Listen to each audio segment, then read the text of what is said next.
1, 2, 3, 4.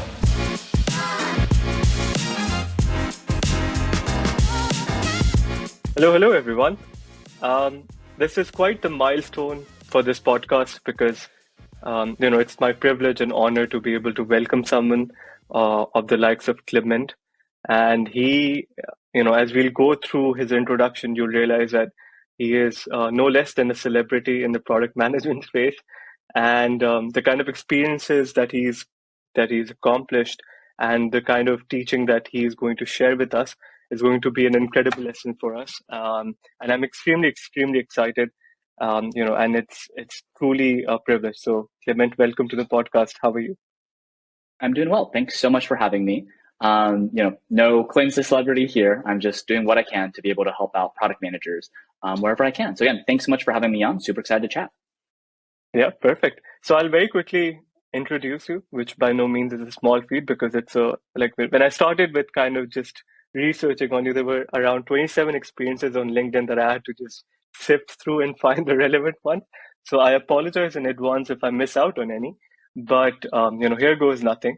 So you did a double bachelor's from University of Berkeley in molecular and cell biology, and you also in between also started doing a business administration, a bachelor's in business administration and management. So you're a double bachelor's.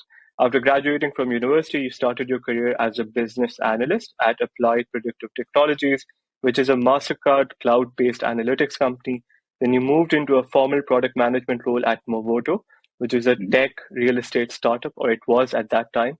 And then you moved to Blend, which is a leading Silicon Valley startup in the consumer lending ecosystem. You were working there as a principal product manager, and I assume your first gig as a product management leader in a company and in a startup.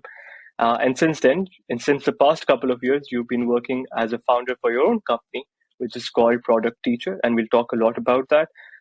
Product Teacher offers services from workshops to career counseling and coaching for professionals from companies like Google, Facebook, Amazon, Apple, Microsoft, LinkedIn, Netflix, Twitter, Tesla, PayPal, and I'm not going to go through the entire list because there's like 100 other companies here, but suffice to say, basically, every leading technology company has been able, you guys have been coaching and working with every leading technology companies, product managers from every leading technology companies. And in between, lest I forget, you also authored 4 or more books and over 90 articles. And I don't know if I'm kind of getting any advisory or consulting gigs that you probably also have, but that is quite the resume. And sorry, one last thing. You were also the best product influencer finalist for Product 50, which is an award ceremony for recognizing the leaders in the product management, in the product management industry, which is hosted by Amplitude, which is, I prefer mixed panel, but I love Amplitude as well. So that's quite an exhaustive resume. I have a question. How do you manage it all? Yeah, that's a fantastic question. I think, how do I put this? A lot of the way that I look at my career, just in general, and the advice that I give to my mentees, my clients, is to just really focus on, how can I create value today? Right? Kind of, what is a problem that I can fix today, where maybe someone else isn't trying to fix it yet? Where's the gap, right? If you can jump into that gap and do something there, then that creates value. And kind of as you create more and more value, you start to get more and more opportunities to create value, right? People start to promote you. People start to want to buy things from you. People start to want to see you lead different teams, etc. And so I think for me, the thing that helped the most in terms of being able to make all of these different career changes, right, and be able to rise the ranks, right, be able to create all of these articles and essays and publications, etc., was really focusing on how can I help someone right now? And I think one of the things that was very true for me is when I first became a product manager, exactly like you said, my background, I didn't have any design background. I didn't have any computer science background, right? I wasn't an ex-biologist. And so I didn't know the first thing about building software. I didn't know what an API was. I didn't know what a database was. I just didn't know anything. And so what I really wanted to do was I really wanted to help out other people. And that's why I started to, take the knowledge that I'd been learning on the job where I didn't get access to a lot of resources and put them into these essays, put them into these articles, put them into these books, right? Kind of as you write these books, as you write these articles, people start to say, hey, like this is really helpful, right? I'd love to see you do more of it, right? And kind of as you gain that confidence, as you gain that knowledge in teaching other people, you bring what you taught to others onto the job. And so then that makes you more effective as an operator, as someone who is executing as a product management professional. And so something that I recommend to a lot of current working product managers is go share your knowledge with others, because that will help you to deepen your current knowledge and gives you that opportunity to stand out and to be able to deliver more value, which then lets you take on even bigger scopes, which gets you promoted. And on the flip side, right, even if you're not yet a product manager, ask, what are the kinds of things that people aren't solving, and how could I solve them? Right? Kind of as you demonstrate this track record of being able to fix other people's problems, if you're interested in becoming a product manager, that's your job. You're supposed to fix other people's problems, even if they don't tell you what those problems are. Right? So kind of this proactive approach of let me help others is really what enabled me to do a lot more than I realized I'd done, I think. So yeah, I know that the list of experiences and all of these descriptors is like very, very, very long. That's really not the point. Kind of the overarching point is find ways to help others today, and they will want to help you succeed in the future. So yeah. I thank you so much for that insightful, insight into how to go about sharing your knowledge. And I have a couple of questions related to product management education, but I'll start with kind of going through your background. Right, like I said, you started your training in biology, Yeah. and then you moved towards business management in between, but you graduated in both. And then you started working as a business analyst, which a lot of the times is a prelude to starting working as a product manager. What kind of shifted your interest early on in university to move away from, or not to move away, but to move into business administration? And then when you started your career, what kind of ticked you to say, okay, I want to start working in the product management industry, or I want to start working as a product manager. And then, to starting there and now to becoming an educator and an entrepreneur yourself. Yeah, for sure. In terms of moving from biology into business, first and foremost. So exactly as I mentioned before, I'm all about helping other people. That's just what makes me excited. That's what makes me feel motivated and happy. And I think one of the things that I was struggling with as an undergraduate is when I was just simply doing the biology major. One of the things that was very frustrating for me is that I spent all of these hours in laboratories, right, kind of doing all of these dissections, analyzing these different cells, right, like doing all these experiments, but not really seeing the human impact. Right? I never really got to see, how am I making someone else's life better right now? And the way that I thought about it is, business is a really great way to share value with others as much as you can, right? Because the whole point of having a company is you're trying to serve your customers. You're trying to create something that people value so much that they want to buy from you. And so that's what got me thinking, well, maybe I should combine kind of my interest in technical deep knowledge, right? So biology, right, like being a science nerd, maybe I should combine that with actually talking to people, right? So like, let's pick up the business side and see where I go from there. And so that's what got me interested in, exploring business at the same time that I was learning about biology. But one of the things that wound up happening is there's not a very clear career track coming out of college with those two majors, right? Kind of that doesn't really jive, because when you graduate with, let's say, a biology major, folks expect that you're going to be in a research laboratory, right? Or they expect that you're going to be, joining some sort of, medical company or pharmaceuticals company. And I wasn't really ready to do that. But on the flip side, right, with a business major, I didn't really want to become an accountant. I didn't really want to, kind of do finance. I didn't want to do marketing. And so I was a little bit lost, right? I could do more business stuff. I could do more biology stuff. What am I going to do? And so that's when I decided, okay, it's actually going to be really helpful for me if I can look across lots of different companies and see the different challenges that they're facing. Because if I can do that, then maybe I'll discover that there's a particular problem that I'm super interested in diving into deeper and focusing my career there. And so when MasterCard came on campus and they were saying, hey, we have these, business consulting roles available where you're going to be kind of a mix of a management consultant as well as a business analyst. You're going to jump into each of these different really large companies, right? So for example, McDonald's, Walmart, Starbucks, etc. You're going to dive in and you're going to help them figure out the way that their data is structured, and then help them run these experiments, these A/B tests, to see how can we continue to help our customers succeed more and more. And so I said, oh, well, that sounds really great, right? Kind of from the biology perspective, I understand statistics, right? I understand how to run an experiment because I'm an ex-scientist. And from the business side, I get to see kind of, oh, well, here's like the human impact of my work. Here's how I'm helping people be able to, feed their families, right? Or be able to, get clothed or be able to start their mornings, right? Kind of all these different things that I could help businesses with.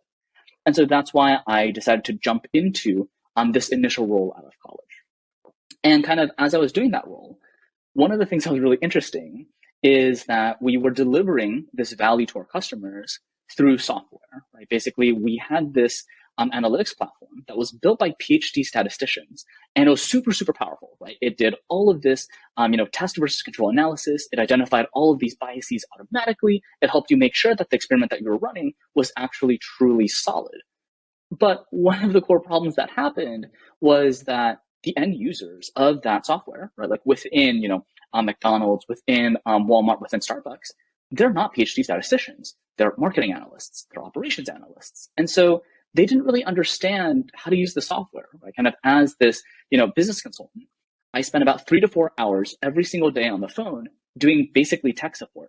Hey, Clement, I don't know how to run this analysis. What does this error mean? Or, hey, Clement, I don't know. I can't get to the next step. What am I trying to do here? And I noticed that, it wasn't just me that was working with all of these different inbound questions. It was me and 100 other consultants across all of these different offices. And I started thinking, well, that's not particularly a good use of time, right? Because yes, we are building client relationships by having these phone calls, by showing that we're trustworthy experts, by helping them out. But what if we could just help them succeed the first time around, right? And so that's when I decided to start moving towards product management. And I didn't really know that it was product management at the time. It was more so, I just want to make my users succeed without them being bottlenecked on calling me and hoping that I'm available to help them. And so what I did was I basically started to ask my clients, hey, when you ran into this question, what were you trying to do before? Why did you run into this question? What were you expecting instead? And start to take these different insights and start to bring them to our engineers, those PhD statisticians, to say, hey, this is what people were expecting, and here's what they're actually getting, and here's why there's a gap in between their expectations. Could we do something differently here?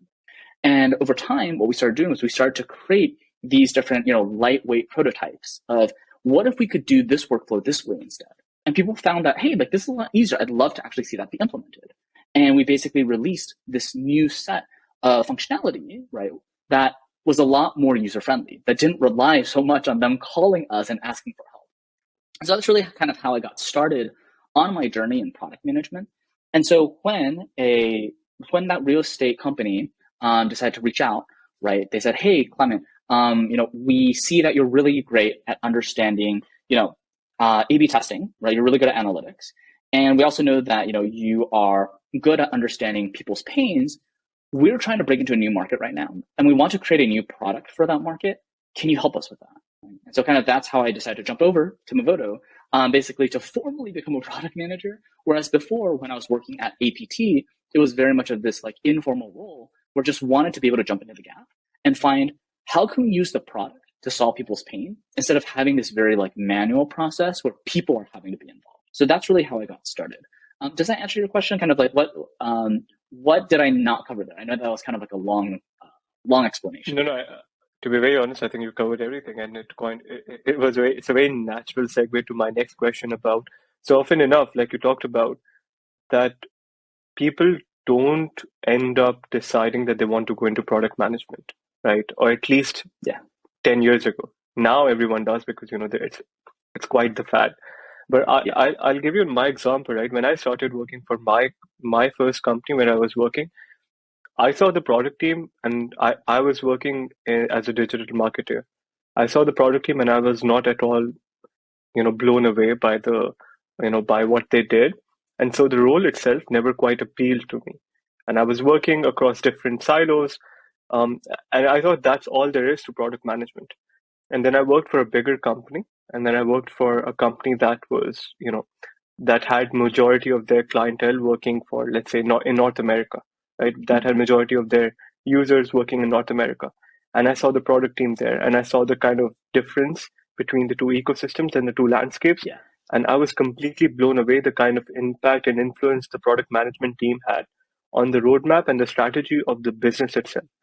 And I was like, oh wow, this is where I want to kind of, move into. This is Yeah. what I want to do, right? Because as someone who loves to be, who likes to be a bit more generalist, but at the same time dig deeper into some aspects, I felt product management was something that started appealing to me, and the role that I observed within that organization quite a lot. But then what happened when I started looking online for resources, I was extremely confused because a lot of product management Sure. education that existed, still exists, and a lot of people that make money out of it is that they try to make it focused on, specifically frameworks, or it's a very outcome or transactional based education, which is not to say that it's not valuable. But for example, if you're teaching someone to how to use, let's say, a ticketing system or an analytics software, that in itself is not product management, right? That may Yeah. be one part of your operational role, but it's not product management. And then there is the other side of the industry, which is basically focused on getting you into, like, how to become or how to get into Google as a product manager, right? Sure. Which again is something that, okay, how to clear the test, how to clear the written test, how to clear the interviews. Um, and that in itself, or at least what I've observed, there are a few really good places where you can get where you can get very valuable resources. But then in others, it's basically trying to milk the user for their money. Uh, so I want to understand from your perspective as both a founder who has a product management education company, how do you teach product management, right? Like, how do you teach product management? So it's a very general question, and then it's an open-ended question, but I'm just throwing it Yeah, at for you. sure. Yeah, so I think you hit on a couple of very important points there, right? So one of the things that's been happening is that a lot of the free resources out there, they're written very much with a sales intent in mind of we want to rank really high in search engine results, right? So they put in a lot of buzzwords, but it doesn't really necessarily mean anything, right? And on the other hand, it might be very transactional of we just want to be able to have you buy something and then, get out of our way because we're trying to sell to the next person.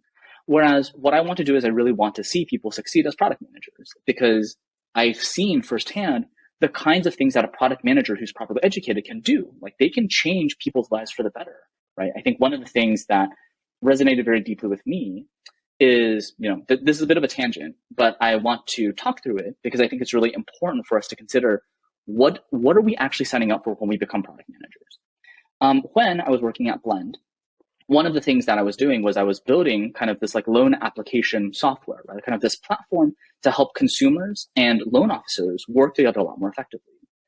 And one weekend, I got a call at 10 a.m. Saturday, and I was very concerned because on the other side of that phone was a loan officer. And I thought, oh boy, how did they get my number? Why are they calling me on a weekend? There must be something terribly, terribly wrong, right? I just did not know what was in store. And so I heard the other person's voice, and it was, "Hey, Clement, I believe you are, one of the product managers who's working at Blend, right? Like you're the guys who give us our software, and I really wanted to share something with you." And I thought, oh boy, here it comes. And he said, "I'm pretty sure that you just saved my marriage." And I thought I misheard. I thought, what? What are you talking about, right? And he said, "I know I'm calling you out of the blue, but I really wanted to tell you this because what was happening before was when we were using, lots and lots of different software and lots of different processes back then, I had to stay in the office late every single night. And I had to come in on weekends because the stuff that we were using wasn't secure. And so that meant that I kept missing date night with my wife. I kept missing my son's soccer games. And I just was drifting away from my own family. And I thought, oh, wow, like this is not going to go well. But then you guys came in, and now I can actually do all these loan applications on my phone. Like I can bring that work back securely. And I can do things so much faster that I actually leave on time instead of like stay in the office till like 9 or 10 p.m. every day. And so I've been able to actually reconnect with my wife, right? I've been able to actually be a lot more present for my son, for my daughter. And so I just want to take the time to say thank you. I thought, that's crazy. That's insane, right? Like I was able to help someone in such a deep way, in a way that you don't get to see when you're looking at, daily active users or like average session time, or like you don't see that kind of human side of the story. And our product wasn't just touching this one user. We were touching tens of thousands or hundreds of thousands of these loan officer employees on the other side. And so I say that because I want to make sure that when people decide to become product managers, right, it's not just about the money, or it's not just about the prestige. It's about actually solving other people's pain and making their lives better. And so that's why when I teach product, I want to make sure that I put together 3 different pieces together every single time I'm covering any topic, right? The first point is always going to be the mindset, right? Kind of how are we approaching a particular problem and why are we doing so, right? So kind of key mindsets I really want to make sure every product manager knows is part 1. Every time you create a product, it's all about creating value for other people so you can capture that value as a business. And kind of both sides are equally important. If you don't create value for users, then no one's going to buy your stuff. And on the flip side, if you just make people happy, but you don't capture that value in terms of money for the company, then the company's going to go out of business. And then you can't make that long-term sustainable positive impact. So you have to have both. It's always about having both, right? And then the second part is we need to be empathetic. We need to understand other people's pain, but we need to know that we can't solve all of it. We need to prioritize, right? What's the thing that really matters the most for creating that value and capturing that value as a business, right? So kind of prioritized empathy. And so kind of those are the 2 mindsets that I want to make sure I bring into every class that I teach, every article that I write, right? Making sure that people understand why are we doing the things that we're doing in the way that we're doing it. Then part 2 is bringing frameworks, right? I think something that can happen a lot is if people just tell you, hey, this is how I became a Google product manager. That's great, but that's just an individual story. How do you actually make that happen for lots and lots of other people, right? So you need to have something that is broader, like kind of what's a system that can work. But the reason why I say it's a framework and the reason why I don't say, this is the only way to do things is because everyone comes at it differently, right? Kind of everyone has different strengths, everyone has different contexts. And so I think something that has gone very wrong in product is that the word framework used to mean something that was very flexible, something that you could pull together and then take apart and customize for yourself.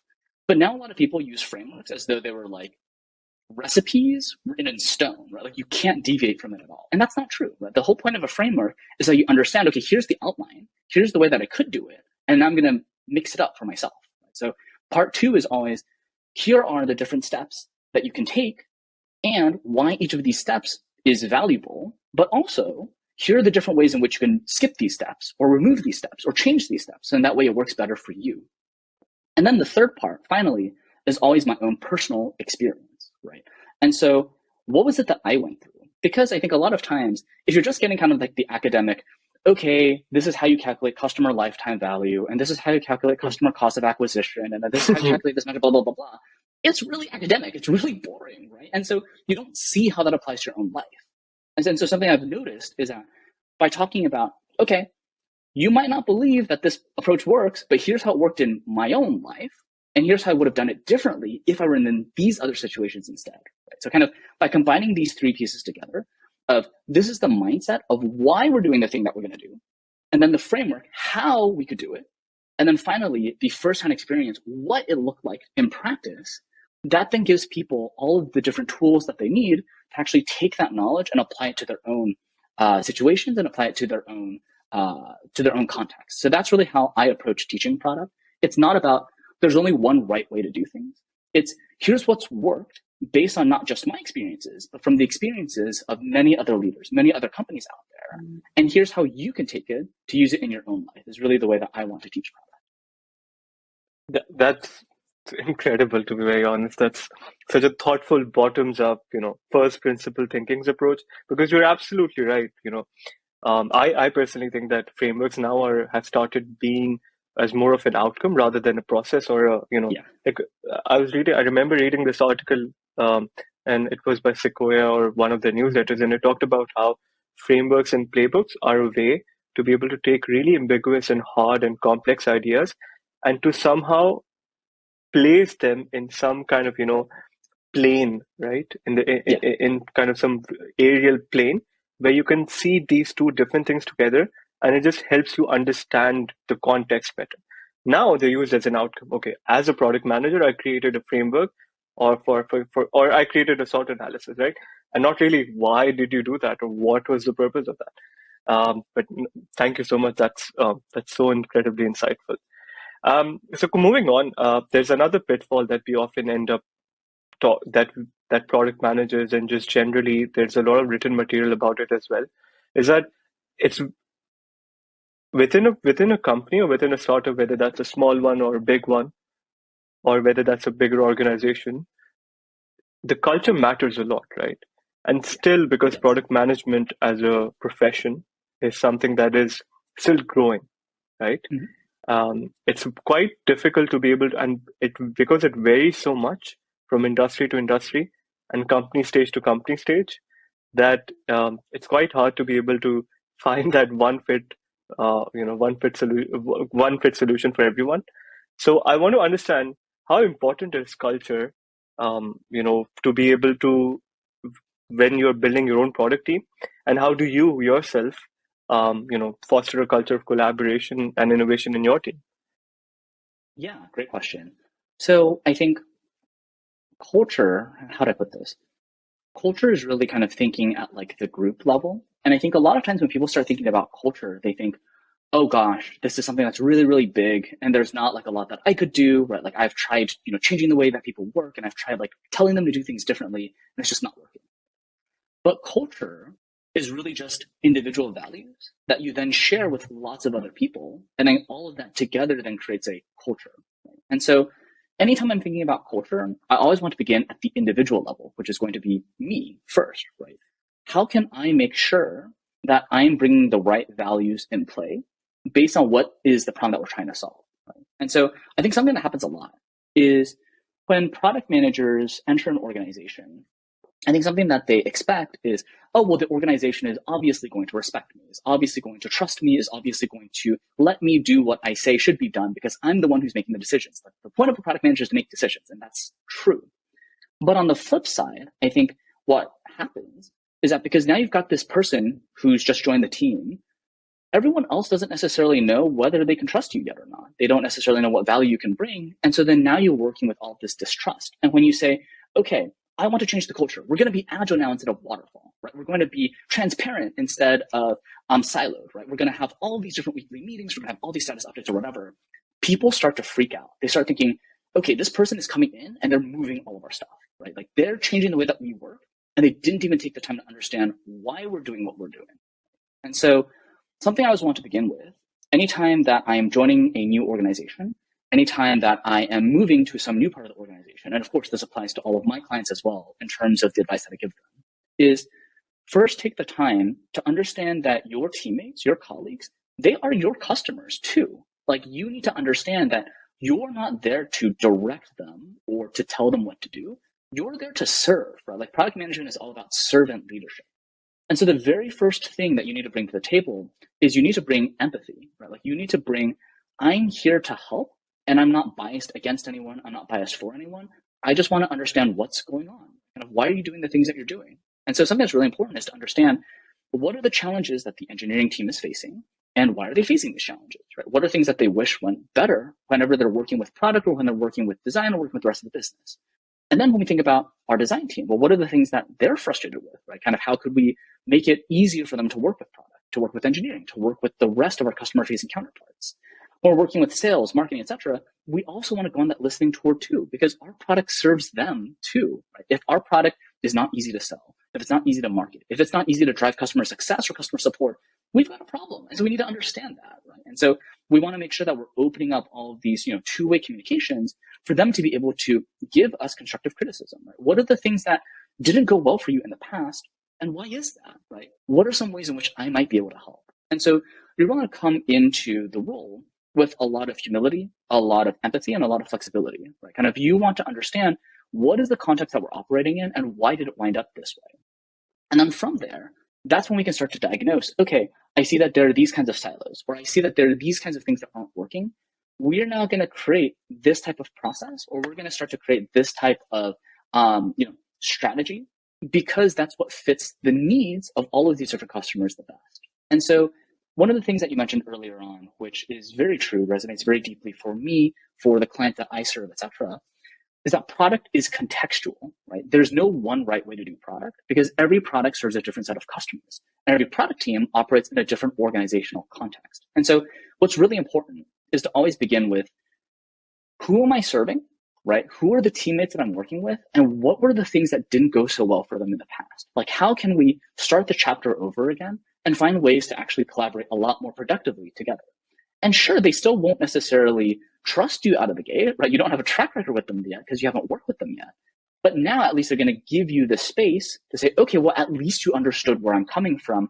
Now let's try to figure out a way to approach this problem together. Right? And kind of by doing so, you can make a lot more progress in shifting an organization from waterfall to agile. You can shift an organization a lot away from, we're going to deliver all these features by these deadlines, towards we're going to start to do this product discovery and understand our customers' pains and move away from deadlines and instead move towards thematic roadmaps and experiments. Right? And so you really want to dive into understanding where's the organization right now, right? Kind of what's its current culture, and then start to understand what are these pains, and then start to ship these small solutions to pains, whether those small solutions are processes or ways of working together, and then use that to then start to build up that culture. So I realized I didn't directly address the question, right? Of how would I, how do you actually go and create a culture of collaboration or create a culture of innovation? Because fundamentally, I don't believe that you should be creating, per se, these cultures. You instead want to understand the culture that you're in and then evolve it towards how do we help each other succeed? How do we help our customers succeed? How do we help the company succeed? Right? We want to start to move into these servant leadership positions instead of saying, this is the only way to do things. Does that make sense in terms of kind of how I think about building up these different ways of working with different stakeholders and different executives?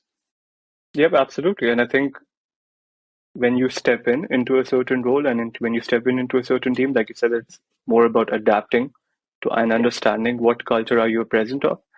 I think one thing that really helps a lot is when you have a clear strategy and clear alignment over what are your objectives, right, as a product team. Yeah. And are those objectives trackable, traceable? Can they be easily updated, right? Because from your objectives and key, I think this again is a great segue to our to my next question to you, is about why. So there are two things. So the question is about how to set up an analytics strategy, right? And this is twofold. One is within a team or within teams and within an organization, right? How do you set your own goals? How do product teams set, more specifically, how do product teams set their own goals, right? And because I've seen a lot of people fail miserably at this. And then generally, when you're trying to set up your own analytics strategy to be able to track relevant metrics for your consumers, right? Whether your application is on, the consumer space or mobile space or B2B SaaS or whatever, people end up almost always inevitably tracking more and tracking the wrong metrics, right? Yeah, they do. And that's in my opinion right now, largely an unsolved issue. And it's not so much so about the technology. I'm sure the absence of, so I'm absolutely certain that there exist a lot of good solutions out there, right? I personally work for an analytics company, so I can tell you that.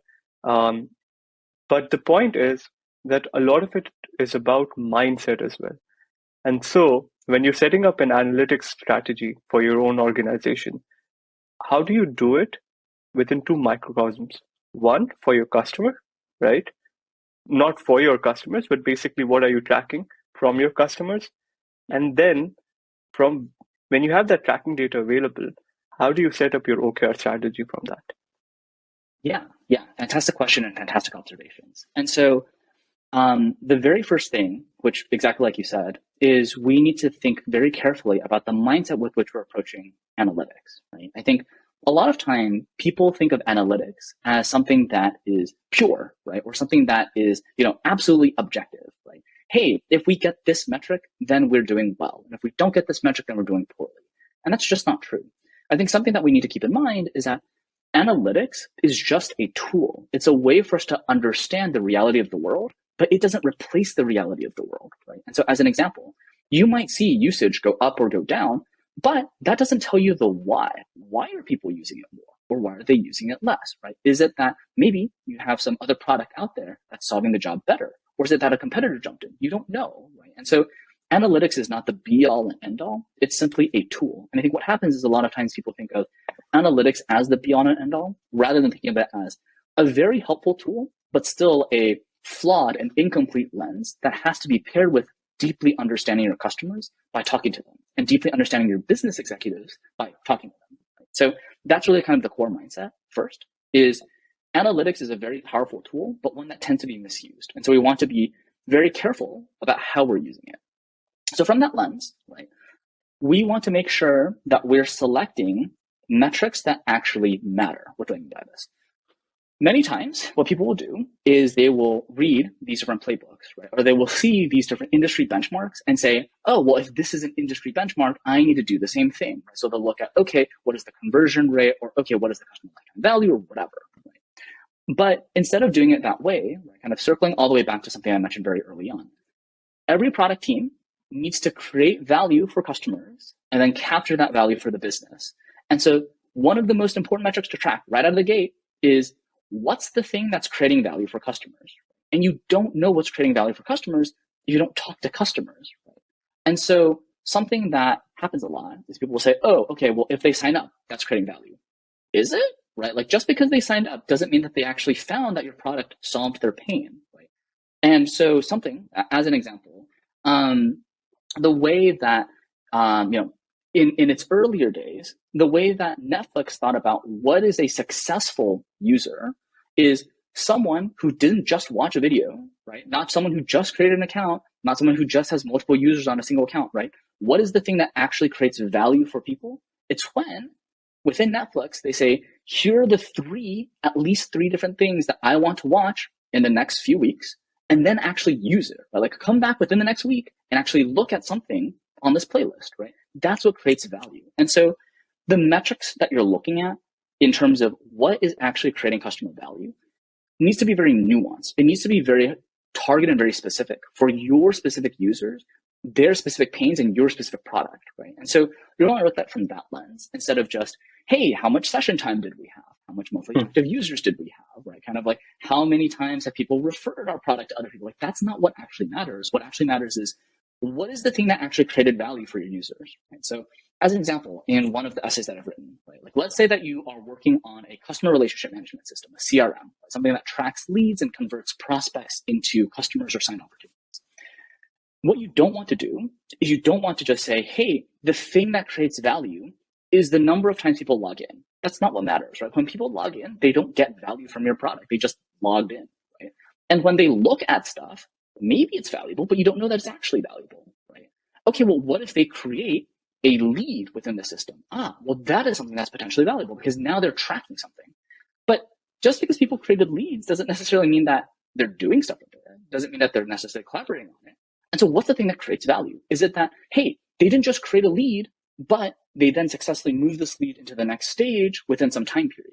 Or is it that they successfully shared this lead with a teammate, or they handed off this lead to someone else, right? So you start to see that a true metric of success when thinking about how do we solve our customers' pain, it should not just be something as simple as a single product action. It should be something more similar to a workflow that actually truly determines we have actually created unique customer value in a way that we know they're not getting anywhere else. So kind of that's like the first thing. And when you think about it, coming up with a metric like this is kind of persnickety, right? Like you have to do all of this customer research, you have to really dive in with customers, you need to iterate through all these different things. And so by doing so, you naturally have fewer metrics to track, right? Like you're not just looking at, okay, and what does all the traffic look like? And what does all the conversion look like? And what does all the session time look like? Blah, blah, blah. This is our one North Star metric. Right? This is the thing that we know actually creates value for our customers in our product. And then that's the thing that we need to focus on, right? And so everything else is naturally a distraction, right? Even if for some reason you have a lot more people log in or fewer people log in, if they're still doing the core value generator the same amount, then it means that your product is in a steady state. If they're doing the thing that creates a lot of value a lot more, then you're creating more value. If they're doing the thing a lot less, then you're losing value. Right? And so by doing so, that gives us a very clear way to think about, okay, how are we going to experiment? What are kind of the upstream levers that we can pull to make this thing even more valuable, right? To create even more value for customers? And what are the downstream impacts that we want to watch out for? Just because something that happens a lot is many times people kind of, people over optimize on a given metric and then it becomes no longer valuable. Right? So really good example. Let's take a look at, let's say Facebook, right? Kind of in the very early days of Facebook, it was super helpful if you had more friends on Facebook, right? Because the more friends that you added on Facebook, the more that you could connect with, real life human beings that you actually knew and have actually really great, meaningful relationships with them that were enabled through this platform. Like kind of maybe you didn't regularly see your grandma who's in Taiwan, right? Or who is in, Indonesia or whatever, because you don't get to see them often. But now you have a platform and you can talk. But then if you only optimize on the average number of connections that someone has, that starts to get very crazy very fast. You start seeing people add friends who they've never talked to before in the past. And now you start to get all this clutter, all these downstream impacts where people are getting news that doesn't actually make sense, or they're sharing information that isn't actually real, right? And so then you see all of these harms that kick in. And so something that's very important is to understand, is the thing that we said is going to create value, is that still creating value if we continue to optimize it? Or should we say, hey, actually, we're starting to see diminishing returns. We're starting to see negative returns. It's time to pick something else that creates more value instead. Right? And so that's kind of the way that I think about analytics strategy is we need to be very careful, not just to pick up the metrics that already exist or the metrics that other people tell us to use. We should look at the one or two key actions that actually prove we're creating value for customers, and then using that as the kernel, right? How do we then improve that over time, but continue to check in on customers, right? Continue to see, is this still creating value? And at some point, when we start saying, hey, we're putting in all this effort and it's no longer creating as much value as it used to, it's time to start thinking, well, is there something else that's creating value for them instead? Have our customers' needs evolved, right? Kind of have our product evolved? Has our market evolved? Right? So we want to use that to understand what's really kind of the core lever where we're creating as much value for customers and then capturing that value as a business. Any questions about kind of how to consider establishing that analytic strategy and then actually bringing it to life? No, absolutely not at all, actually. I think that the idea of how your analytic strategy also evolves with your product is so profound, right? And especially the Facebook example that you talked about. So Yeah. rightfully so, as a network application that primarily at that point in time, I'm assuming they would have thought, what is our source of revenue? Okay, we're a social network application. Our source of revenue is primarily going to come with, let's say, ads for now. Yeah. And at that point in time, I remember very clearly reading this across multiple marketing case studies that the goal was that you want to be able, like the North Star metric for Facebook early on. And I don't know, I think this is the early 2000s or early 2010s or late 2000s. But the goal was that if a person is able to have 7 or more friends within the first 12 hours or 24 hours of them signing up, that is your North Star metric. And the reason why we optimize for that is because as a social network application, the network itself needs to grow. So the more people that it starts to reach, the growth of the network compounds, right? As does any natural ecosystem as well. And so at that point in time, you optimize for that metric because that is what meant what was right for business.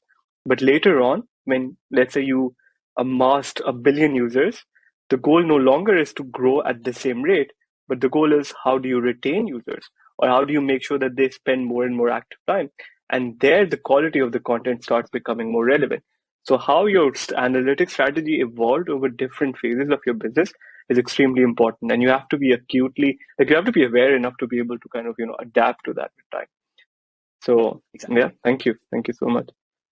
All right, so I'm gonna move away a bit from generally strategies that are adapted by organizations and within and cultures.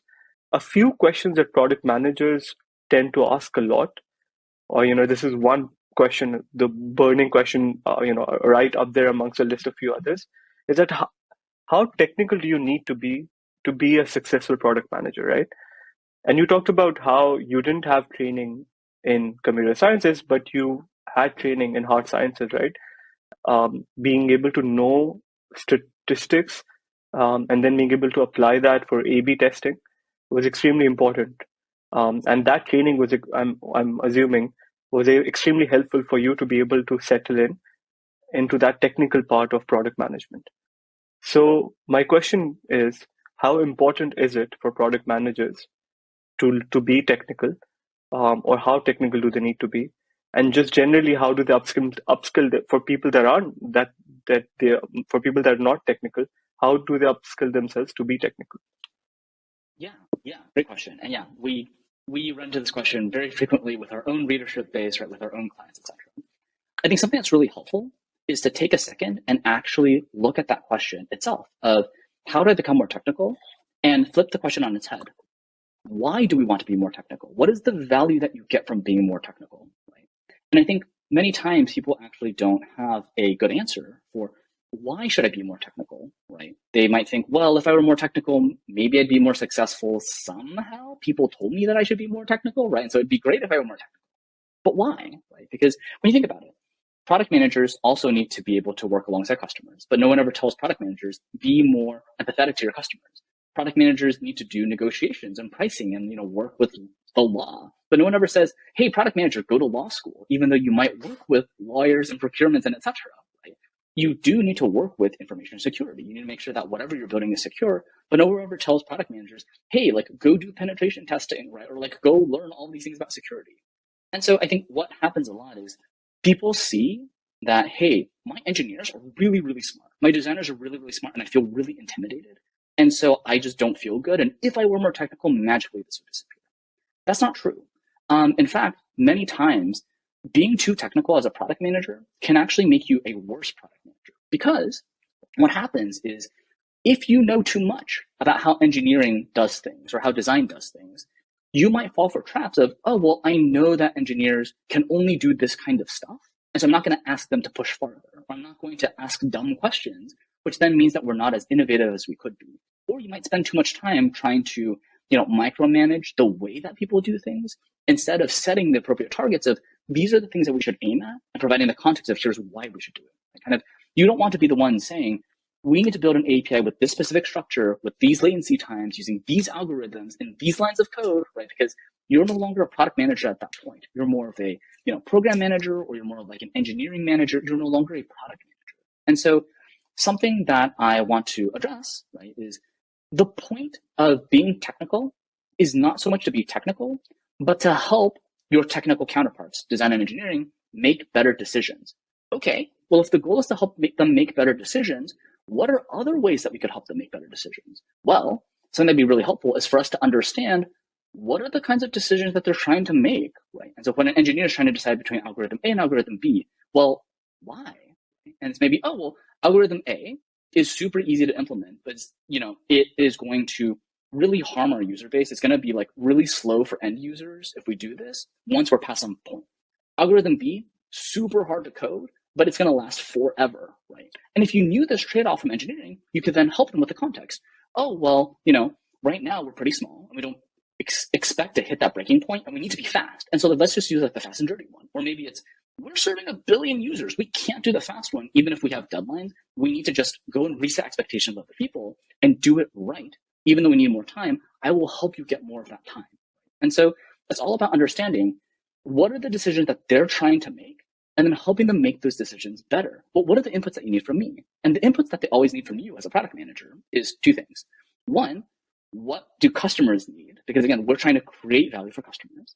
And then 2, what is it that the business needs? Because we need to capture that value as a business.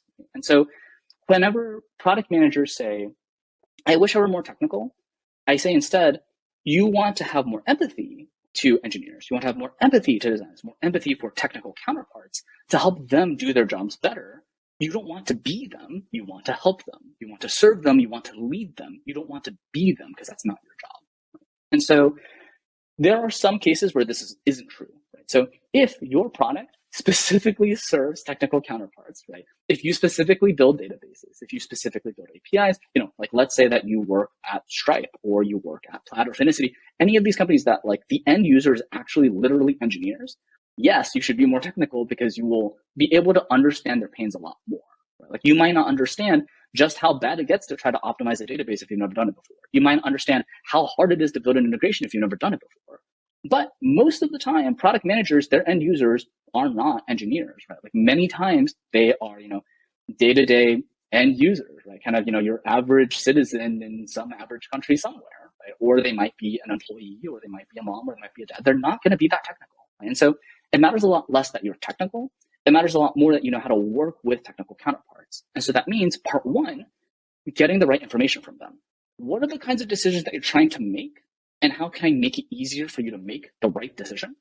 And then part two, being proactive in giving them and empowering them with that information so that way they're not stuck waiting for you to approve everything that they do. And so something that's incredibly helpful is, if you're trying to figure out, hey, do we use architecture A or architecture B? Or if we're trying to refactor something, if we're trying to take on this big technical project, something that's super helpful is to say, hey, transparently, I'm not that technical. I just don't understand all this stuff. Can you just walk me through it in plain English? And what I want to do is I don't just want you to, burn this time on me and then have to do it again for the next product manager, have to explain yourself over and over again. What I want to do is I want to document this for posterity. I want to make this clear in plain English. So it's not just us that understands the problem. Our executives understand the problem. Our customers understand the problem. Let me document this in plain English so that when we make some given choice, we can come back to this choice and make the right decision without having to wait for an engineer to stumble on the issue again later. And so by doing so, we create a lot more trust. We help people achieve a lot more that they could have done rather than if you were an engineer, right? I've definitely had engineers come to me before and say, hey, Clement, I'm honestly really glad that you're not, and you didn't have a computer coding background, because if you did, you probably would have told me to do something this way. And because you asked me what seemed like a really dumb question, but actually made us do stuff in a different way that was actually really helpful for customers, I would have never thought to do that. But because you're not an engineer, you told us to go do that. And it was actually really helpful. Right? And I thought, oh, that's really cool. And, I've had engineers say, hey, Clement, I really appreciate that you are telling us these are the business priorities and here's the customer priorities. And then you're letting us make the decision of how are we going to balance between these things, how to make the trade-offs. And if we don't know, you're always there for us to ask questions and to make the right call. But you let us pick. And that's really great because we feel like we're contributing to the company. It doesn't feel like you're just giving us these marching orders. Right? And so I have never had an engineer complain to me. I've never had a designer complain to me. Clement, you're not technical enough. Never, ever, ever in my life have I ever gotten that. Even though quite literally, I cannot code an app from start to finish. I just straight up cannot, right? And so it's a lot less about how to become more technical. It's a lot more about how do I help technical people succeed more? And that's always going to be, one, understanding the problems that they're facing and just asking them in plain English, what are the kinds of things that you wish were better, right? Do you wish that you better understood our customers? Do you wish you better understood our company? Do you wish that was easier for our products to talk to each other? What's the problem that makes you stay up at night? What's that problem? Right? And then part two is then giving them the tools that they need to go solve that problem without being bottlenecked on you forever. And by empowering them to become leaders in their own domains, they feel a lot more excited about working alongside you and about telling you, hey, in plain English, here's the challenge that I'm facing, and I don't really know which one to do. Clement, help me pick the right path. And so that can really help to build that trust and prevent you from having to go learn Ruby on Rails, or prevent you from having to learn SQL, or prevent you from having to learn Java, and all this other stuff. All you have to do is ask good questions and give people the context, and that is sufficient for you 90% of the time in terms of closing that technical empathy gap. Does that make sense? Yeah, absolutely. Listen here, do not tell engineers what to do, and if you do, it'll piss them off. A little bit, yeah. But no, I completely agree with you, and I completely agree that it's more about the approach and it's more about helping your technical counterpart than it is to try and do their job. Yeah, All absolutely. right, so my kind of a golden question for you here. Sure. What do you look for in a product manager, right? In your opinion, how do the best top 1% product manager distinguish themselves with, let's say the top 10%, right? What's a really good product manager to you in terms of their attributes, right? I know a lot of it is contextual, as we've talked about in this episode. It depends which industry you're working in, what stage of the company you're working in, what product you're working in. But there must be certain, first principles, from your first principles lens that you look at, regardless of, what industry, what stage of the company product manager is from, that you think is a really, really, amazing product manager. Yeah, for sure. So first, just to even talk about what does it mean to be a top 10% product manager, right? It means getting past all of the academic things that people teach, or getting past all the articles, and just making sure I've got the right mindsets in mind, which is, again, your product needs to create value for people, right? It needs to create value for your end customers, and then needs to capture that value for business. So that's core thing number one. And core thing number two is we all have limited resources and time, and so we have to prioritize, right? And so that means we need to go figure out how do we pick the most important things to go do, and then know that all the other stuff we're not getting to, right? So it's prioritization. And so generally speaking, if you have those two pieces in mind, you will naturally be more like a top 10% PM and a lot less than the median PM. Because something that happens a lot with kind of the median product manager is that what can happen is either they forget that their product needs to serve a business, and so they focus too much on making users happy and not enough on capturing value for the business, or they focus way too much on trying to capture money for the business, and they forget that we need to go solve customer pain, right? So just even having that part down is incredibly important. But then when we start talking about, well, how do we get from the top 10% to the top 1%? And this kind of circles all the way back to something that we mentioned earlier on, is understanding that frameworks are just tools, and that tools are meant to help, not to hurt. And so if you need to dismantle the framework, do it, right? And so I think when I see kind of a top 1% product manager working, they will do things in a way that makes the most sense for their customers, for their team, for the executives, even if no one told them to do it that way, right? Like they came up with a new way to do stuff, and they only did it that one time because it was most appropriate that one time. Kind of, they don't overgeneralize and say, hey, just because it worked in this one instance, I'm going to go do it again in the next instance, right? That's when things start to break down, right? And so kind of the top 1% product manager is someone who's using critical thinking to keep asking themselves, how am I doing something? Right? Like, how am I solving the problem? And why am I choosing this approach? And is there an approach that I could do that would solve the problem even better? Right? Kind of that really demonstrates that this person truly stands out in terms of making sure that they're really diving into how do we create the most value that we can, again, for customers, how to capture the most value that we can for the business in a way that uses, right, kind of all of our internal resources, our limited resources, limited bandwidth, and our teammates and collaboration as effectively as possible. So like that's kind of like the, in a nutshell, answer for top 1% versus top 10%, right? Kind of there's definitely been a lot of ink spilled in the past about, how, there's like good product manager, bad product manager, right? Or like top 1% does all these different skills and all these different traits and, it does all this different stuff.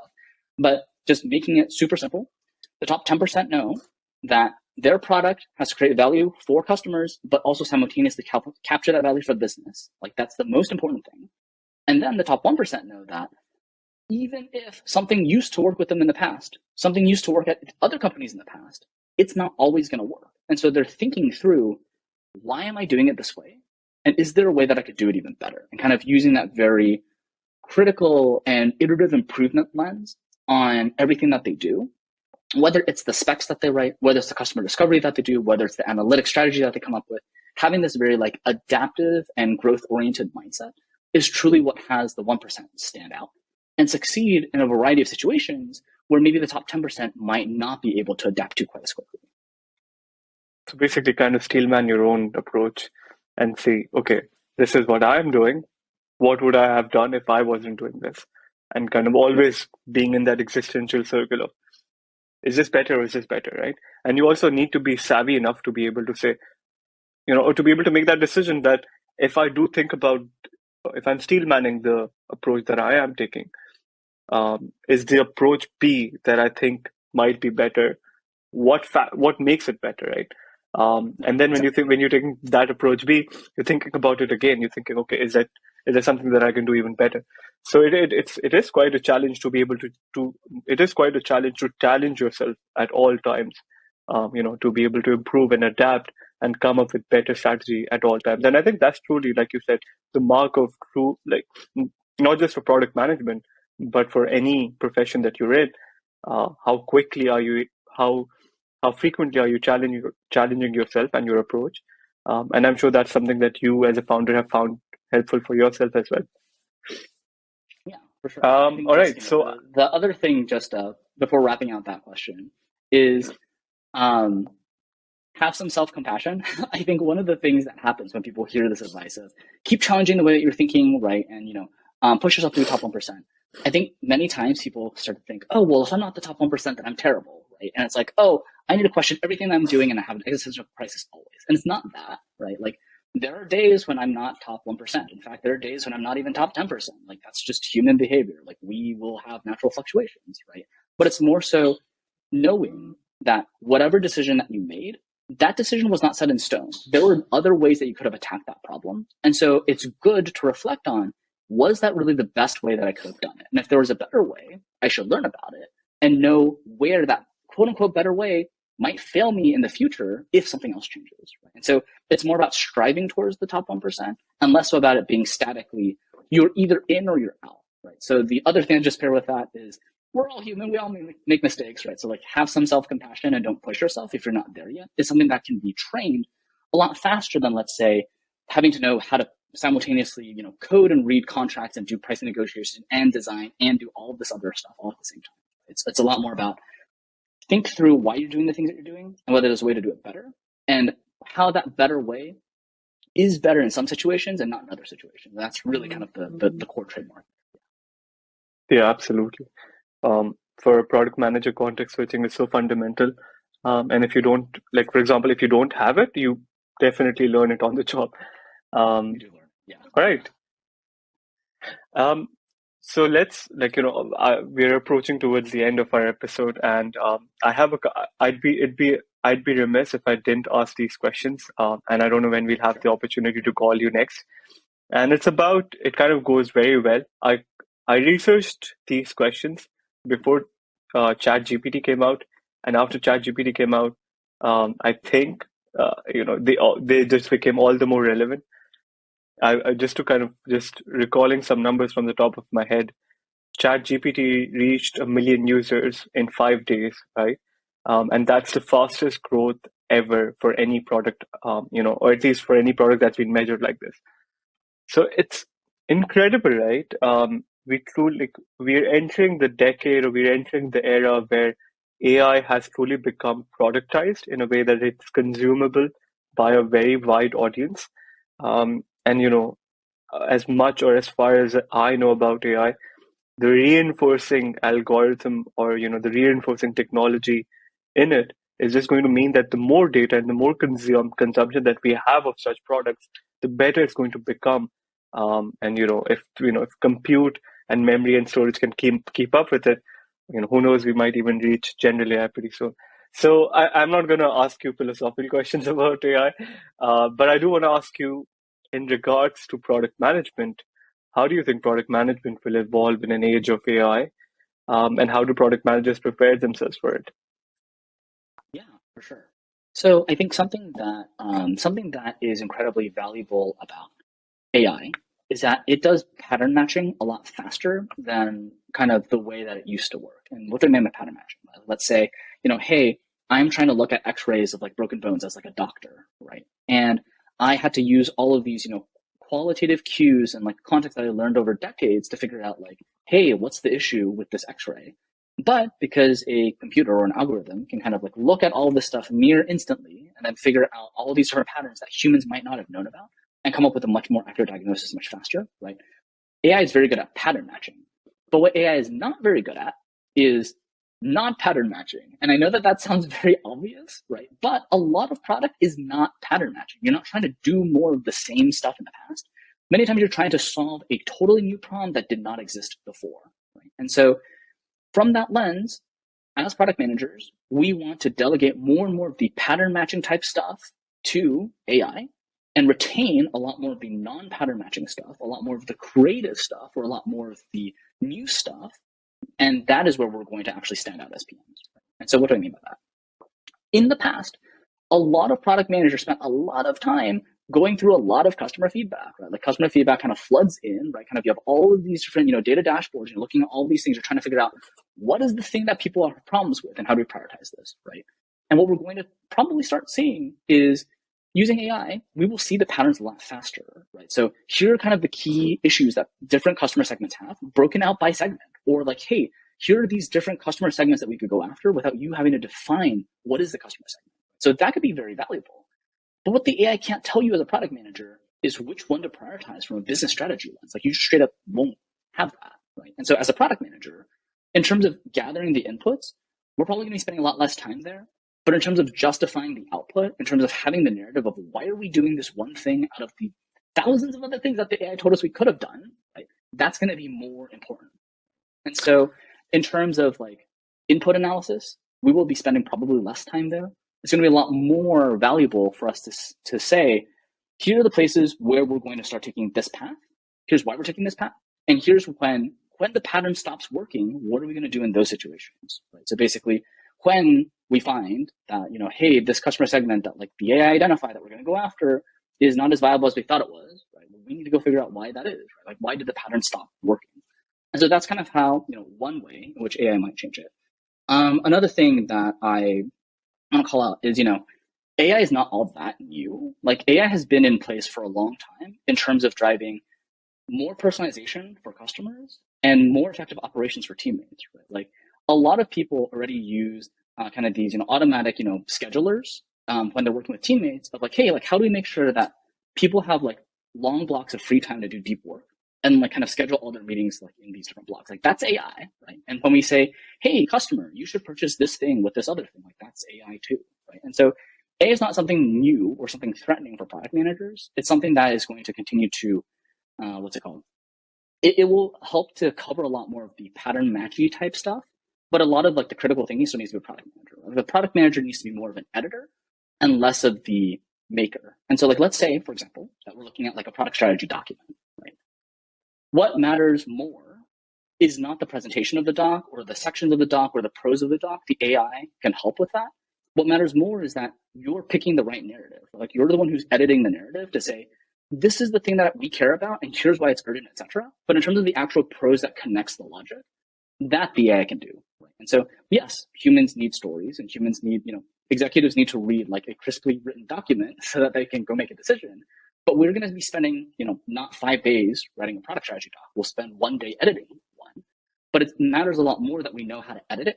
It matters a lot more that we can pull together the thread rather than actually making the presentation or making the document. So like that, those are some ways in which I think product's going to evolve a lot from AI in terms of kind of the day-to-day work, right? When we're providing more value to customers, right, we'll have a lot more out-of-the-box options for more personalization, more customer empowerment, more customer self-serve.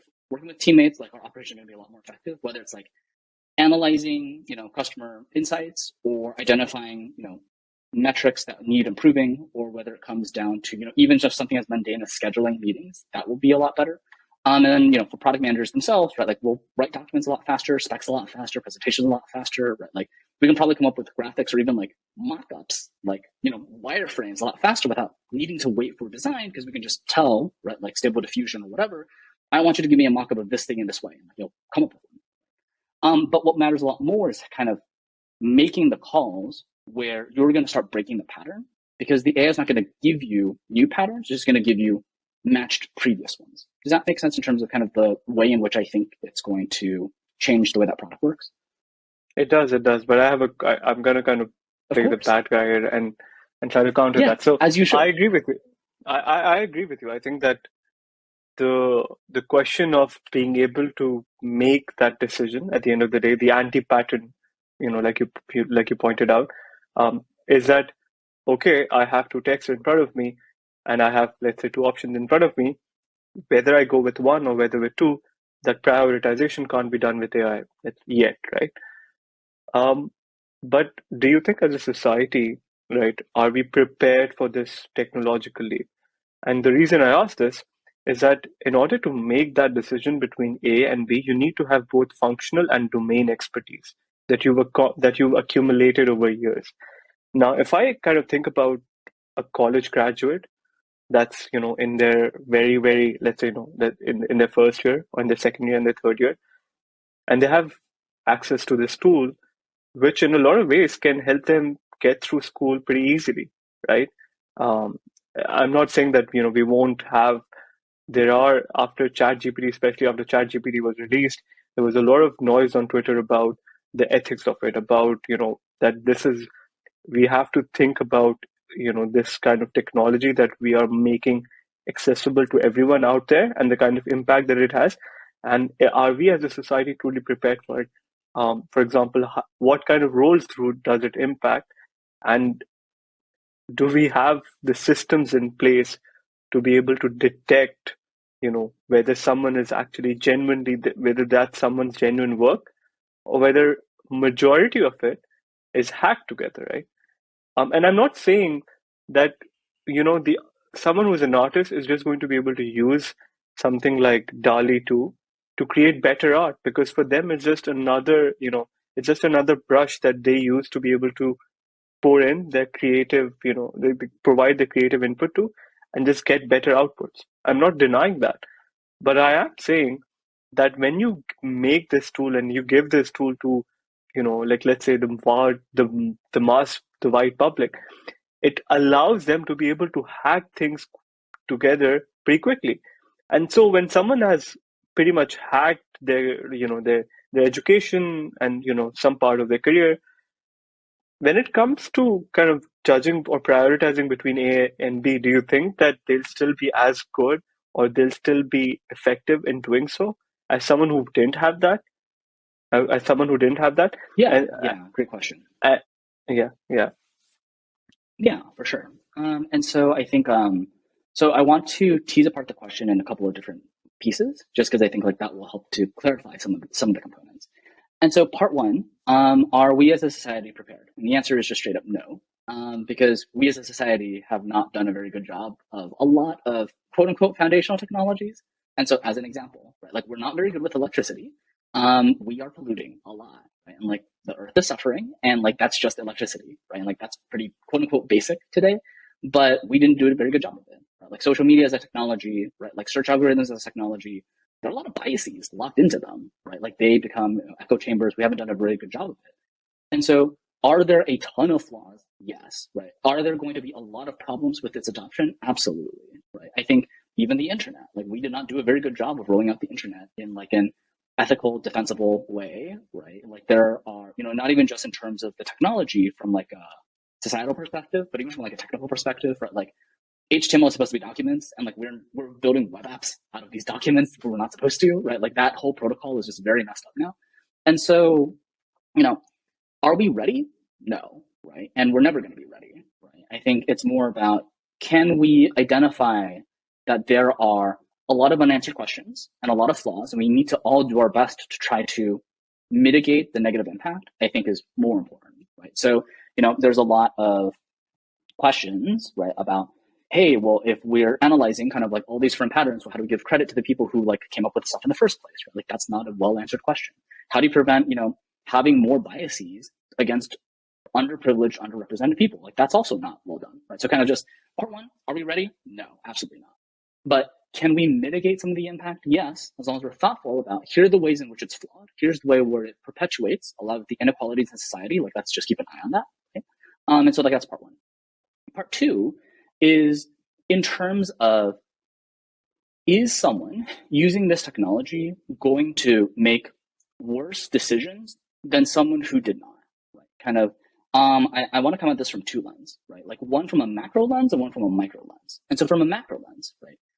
As a product manager, when we ship some product decision, that decision does not happen in a vacuum, right? Kind of when we ship something, it impacts all of our stakeholders and they can all see it. Right? And so if we pick the wrong decision, it doesn't just kind of vanish into the ether, right? Like there are consequences. We will see that, from a sales perspective, the conversations are not going as well. From a marketing perspective, we are losing steam. From a customer success perspective, our customers are not doing as well as they should be. From an upsell perspective, like we're not driving more of that incremental value, right? From an engineering and design perspective, right? Like we see that the things that we build are less scalable, right? Like we will see the impact immediately when we make the wrong call, right? And so that's just helpful from a macro perspective.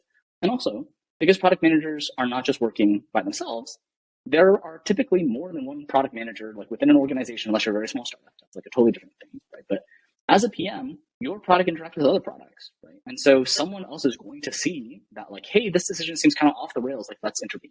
Right? And so I'm a lot less worried about someone making the wrong decision and having it go undetected, right? It's more about knowing that you are now even more responsible for the deciding part and a lot less for like the curation part and analysis part. Like you now need to decide, you need to back it up very well and come up with plans for what's going to happen if it doesn't go well, right? Kind of that mitigating component is a lot more important, but kind of like the initial research component is a lot less so, right? So kind of that's how I think about it from a more macro perspective. And then from just like a more micro perspective, I think something that people used to say a lot, sorry, not people, to be more specific, many Greek philosophers said, hey, now that we've invented writing, people are going to use the oral tradition less. They will stop being so thoughtful about talking. They will stop being so thoughtful about thinking, and it's going to get worse. And what we can see is that that's not what happened, right? Kind of much of the time, a lot of the most insightful writing that has ever existed is probably a lot more insightful than many of the oral traditions that it replaced, right? And so is it possible that in many circumstances, the chosen decision is worse? Of course, right? Like every human has variance, right? Like, you'll have less experience if you haven't done all of kind of like the earlier work or like the grunt work, etc. But I think when you are making all these decisions a lot faster, rather than simply waiting on like the customer research and feedback and waiting on the analytics, etc., and when you're just making decisions and making sure that you have backup plans, and then you continue to see, did I do this right? Did I do this right? Did I do this right? That iteration speed will pick up a lot faster. And so I think we'll have a lot better taste a lot faster because we'll make decisions faster and see them do well or do poorly faster and learn from them faster, right? And so I would say, for the initial college grad, right, are they probably going to screw up more? Sure, right? But a company should be built in such a way where a new college grad should not take down the company with their decisions, right? Like that's something that a company should just be thoughtful of when they design their systems, right? The scope of the work that they give that person should not be like that big. But then we should expect that they should learn a lot faster because they're spending a lot less time kind of having to write the presentation and having to write the document and having to compile the meeting notes, right? Kind of all that happens automatically. And so they should make decisions faster. And the more decisions they make, the better they should get at it because they should be learning from more instances more quickly. So kind of that's how I see that. Does that answer kind of the different parts of the question that you raised? Yeah, absolutely. And I think it also places an important responsibility on product managers and product leaders that, up till now, they had to take into consideration, different aspects, right? How does my consumer think about my product? What is the business value that can be driven through this product? But now it's also going to be, and at a lot of times, counterintuitive to a customer's interest. What are the ethics around this, right? Especially if they're integrating or if they're using AI in their products, right? Which I think every company is going to, every company became a software company. Every company is going to end up becoming an AI company. But yeah, I have so many more questions, but I know that you have a hard stop and then we're reaching also towards the end of our time. So I'm not maybe we can have a dedicated session for AI. I have a ton of questions about the different kinds of industries that are going to be disrupted in the next 10 years. Everything from copywriting and sales and to teaching and maybe even product management.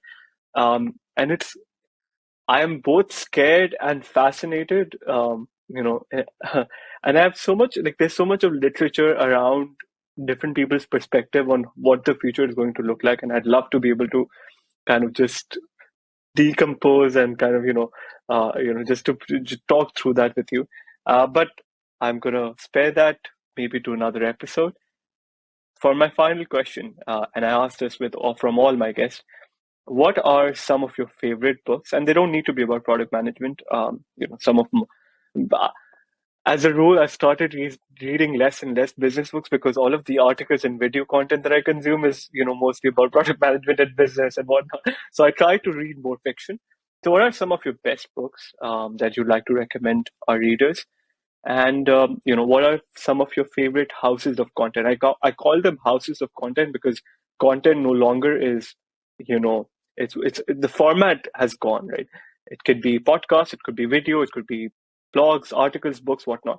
So some of your favorite books and some of your favorite kind of, what are some of the contents that you follow that you'd like to share with the audience? Yeah, for sure.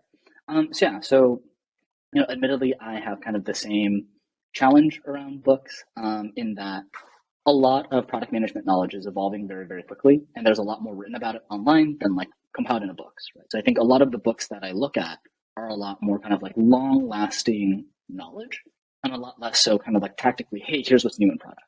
So when I use this lens, right, to think about what are the things that are deeper and can be repeated more, kind of like what are the things that I can learn from again and again and again, versus like, hey, like here are the fountains of new knowledge that I should be drawing from. Like that's kind of how I like split up the world. And so when I think about kind of like the top 3 books that I keep reading over and over again, the first one is High Output Management by Andy Grove. And then really kind of that is all about how do I help other people succeed, right? It's all about, using objectives and key results. It's all about making sure that we are building for a business, but empowering the people that we work with to do their best work instead of micromanaging them, right? It's like that book is just really, truly stellar. For anyone who's managing others, collaborating with others, etc., like please read High Output Management. It's super helpful because it's not about I'm going to do more work, right? Like when you want to create more value for customers, when you want to capture more value for the business, you can't just linearly do more and more and more work because like we will run out of working hours and run out of energy and like we'll stop being smart at some point if you keep overworking yourself. And so how do you empower other people to do their best jobs in a way that aligns towards customer value and business value is like incredibly difficult. And so High Output Management does a very good job working through these kinds of concepts, right? So very, very much recommend that by Andy Grove. The second one is Don't Make Me Think by Steve Krug. And so that's very much like a UX book about how do we build experiences that actually make sense to people. And the reason why I still find that book incredibly valuable is I've become a power user, right? Like as a product manager, I know how products are built. And so every time I see whatever web page, I'm like, oh, like I know why they use this template. And I know like this is the API calls that they're using. And like this is the design framework they use and why, right? But that's not good because my end users are not always going to be that technical, right? And so it's very helpful to kind of to go all the way back and think about how does the average or like how does the median person experience the web? How do they experience any product, right? It's like very, very valuable, right? So like I repeatedly come back to thinking about what are those human psychology first principles and to remember that products serve people first and foremost, right? Like yes, we're moving metrics, but those metrics cannot be moved unless we first give some sort of interface to people to actually work with to create that value for them. It's like that's an incredibly valuable book. I come back to it like at least once a year. And then the last one is just more, I know that everyone's read this book, right? The Hard Thing About Hard Things by Ben Horowitz, right? It's just all about the things that he ran into trying to build and lead a startup that like went kind of through all the ups and downs. And so that's just really helpful, right? Like just seeing the kinds of things that other people experienced and knowing that you can still make imperfect decisions, but still do a darned good enough job. Like that's enough, right? And so just, remembering that, leaders are humans too, and that, they're not omniscient. They're not going to always make the right call, but knowing the kinds of things that they might run into and how they're approaching those issues can be super duper helpful in terms of whether we're the leaders ourselves, whether we're trying to convince leaders about something, knowing how that leadership world works and kind of the tactical challenges that come up is super helpful. Right? So that's how I think about books. And then just to close out the session, in terms of, things for people to read, in terms of like articles. So personally, I'm not like a video kind of guy. Like that's just not how I consume content. I just consume a lot of like written stuff. That's just how my brain thinks. And so I read a lot of blogs. A lot of product blogs. And so actually, Product Teacher has a weekly newsletter where we compile, like, here are the 3 things that you should read this week. And kind of that is a helpful curation function because then you no longer have to go look at, here are all the things ever that you could read. Like, that's just too much. And it's like too much of a brain melt. It's more so, here are 3 things that you should consider reading, right? And like, it's not so much about, we're always going to go look at the new stuff. There's a lot of stuff that was written quite literally 10 years ago now that are still very good in terms of here's how product works, here's how technology works, here's how design works, here's how businesses work. But like all these different things people forget because they're kind of looking at like, oh, what's new on the web, right? And so we try to do our best in terms of curating what are kind of 3 things that you ought to read this week that will help you as a product manager. And so that's kind of my recommendation there. So self-plug, I know, kind of selfish, but oh well. And we do that because we want to make it easier for people to not try to read everything. That said, not self-plug, right? First Round Review does a really great job of diving deep into various business leadership functions, right? So how does a VP of engineering hire engineers, right? Or like how does a designer come up with a design system? Or like how do you grow a startup from Series A to Series C or whatever? Like there are all these very tactical, very deep frameworks that you learn from it. So would also really recommend First Round Review.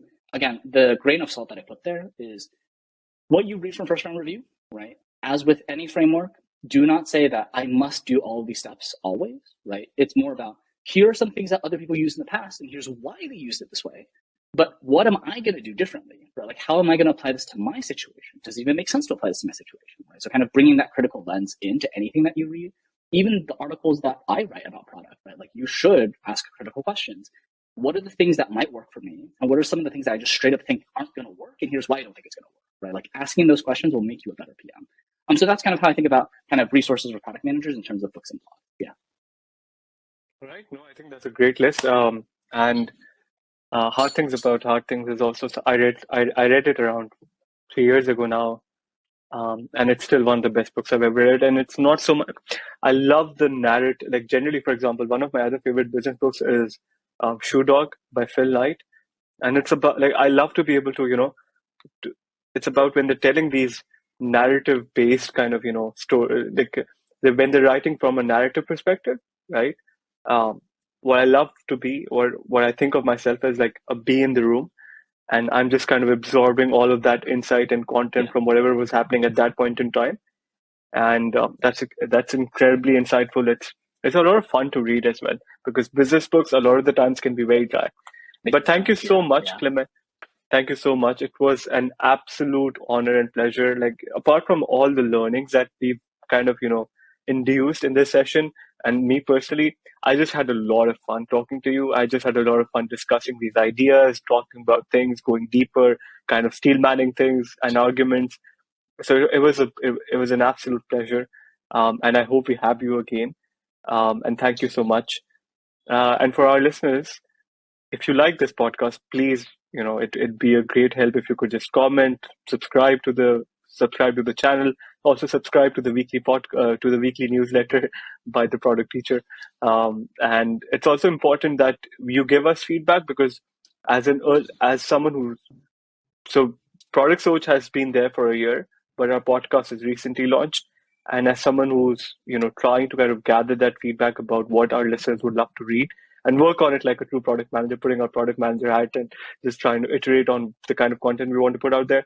Subscribe, like, get it on, I think it's available everywhere, including Spotify, Google Podcast, YouTube, wherever you find your podcast.